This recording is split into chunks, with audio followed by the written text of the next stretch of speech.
महाराष्ट्रात 30 जून पासून एसआयआर मोहीम राबवली जाणार आहे। 30 जून ते 29 जुलै या दरम्यान प्रत्यक्ष पडताळणी केली जाणार आहे।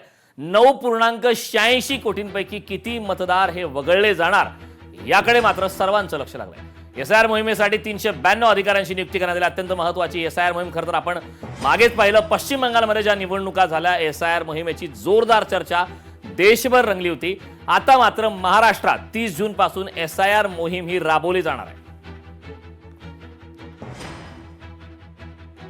एसआयआर मोहिमेचे वेळापत्रक पाहत ग्राफिक्सच्या माध्यमातून 30 मे पासून ओडिशा, मिझोराम, सिक्कीम आणि मणिपूर। 4 जून पासून दादरा आणि नगर हवेली, दमण आणि दीव। 8 जून पासून उत्तराखंड। 15 जून आंध्र प्रदेश, अरुणाचल प्रदेश, हरियाणा आणि चंदीगड। 25 जून पासून तेलंगणा आणि पंजाब। 30 जून महाराष्ट्र, कर्नाटक, मेघालय, झारखंड आणि दिल्ली। 16 ऑगस्ट पासून नागालँड। 15 सप्टेंबर पासून त्रिपुरा। अंतिम मतदार यादी ही 6 सप्टेंबर ते 23 डिसेंबर। एसआयआर मोहिमेचं हे देशभराचं आपण वेळापत्रक पाहिलेलं आहे ग्राफिक्सच्या माध्यमातून।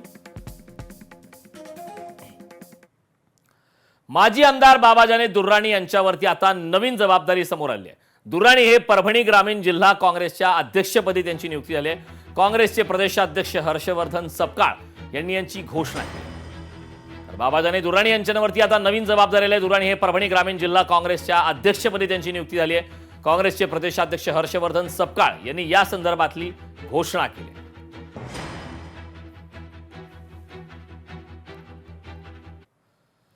सोलापूर विधान परिषदेच्या जागेवरून महाविकास आघाडीमध्ये बिघाडी झाली आहे। सोलापूर विधान परिषदेची निवडणूक काँग्रेसने लढावी, काँग्रेस पदाधिकाऱ्यांची सपकाळ यांच्याकडे ही मागणी आहे। मागच्या वेळी मित्र पक्षाला सोलापूरच्या जागेवर अपयश आलंय। काकासाहेब कुलकर्णी यांनी सपकाळ यांच्याकडे ही मागणी केली।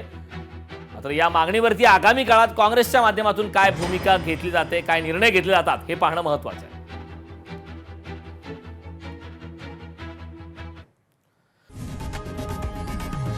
लोकशाही मराठी ऐका, पहा, जागरूक रहा।